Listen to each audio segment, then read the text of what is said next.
Welcome to competitive world. আজ আমরা profit and loss চ্যাপ্টারের ডিসকাউন্ট টপিকটার একটা পার্টিকুলার টাইপের অঙ্ক শিখব। সো ডিসকাউন্ট মানে আমরা কি জানি, যে কোনো দোকানে কিছু কিনতে গেলে দামের ওপরে কিছু ছাড় দেওয়া হয়। যেমন কোনো জিনিসের দাম যদি 100 টাকা হয়, অনেক দোকানে সেটা হয়তো 80 টাকা নেওয়া হয়, তো সেখানে 20 টাকা ডিসকাউন্ট।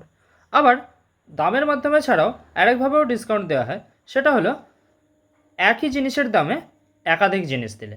যেমন যদি কোথাও buy one get one offer চলে, সেটার মানে হলো একটা জিনিসের দামে আমরা দুটো জিনিস পাচ্ছি। তো সেক্ষেত্রে ডিসকাউন্টের পার্সেন্টেজটা কীভাবে বের করা যায়?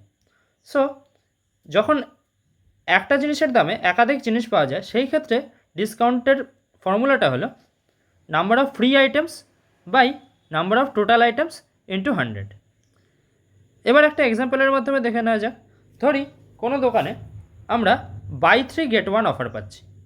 মানে কি, আমরা যদি কোনো 3টে জিনিস কিনি তাহলে একটা জিনিস আমরা ফ্রি পাচ্ছি।